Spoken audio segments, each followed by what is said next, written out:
Tonight, the Maryland Judiciary appears to be in violation of its own rules when it comes to releasing public documents. Yeah, nearly 6 months ago, Project Baltimore's Chris Papps filed a public records request with the Maryland Judiciary seeking records related to public safety, and those records still have not been released.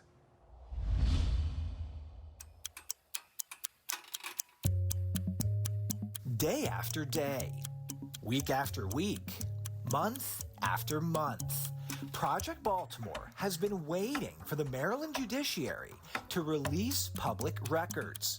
Records we requested nearly 6 months ago. The judiciary may well be engaged in a form of obstruction through delay. Sean Kennedy is with the Maryland Public Policy Institute. They don't want people to know what they're doing in their chambers. Fox45 News on January 9th, 2025, filed this public records request with the Maryland Judiciary, seeking to obtain the rulings issued by all juvenile court judges in Baltimore City going back to 2018. We want to know how city judges rule in juvenile cases, especially involving sex offenses. We are not asking for the names of juveniles, just the court's rulings. The court is allowing a sex offender to be able to go back to school. Project Baltimore, that same month, broke the news that Baltimore City Judge Charles Bloomquist ruled against the state's attorney's office and ended probation for a repeat juvenile sex offender who raped this woman's daughter. That decision removed the teen from the juvenile sex offender registry, allowing him to return to school in person.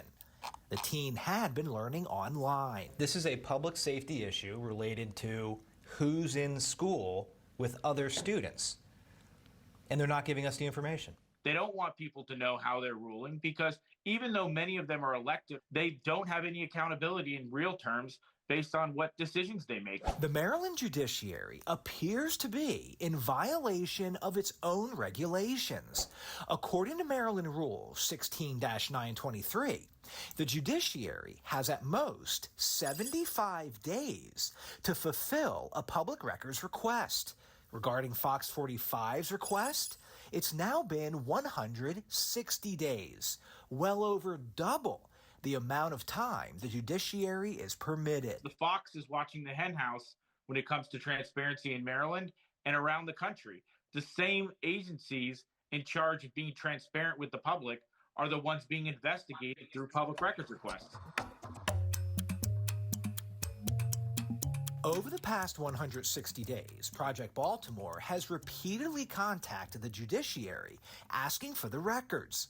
On Friday, we emailed Chief Justice Matthew Fader, who heads the judiciary, asking if he finds the delay acceptable. In this reply, the Chief Justice did not comment. Instead, a spokesperson explained, the data requested is not compiled in an existing report.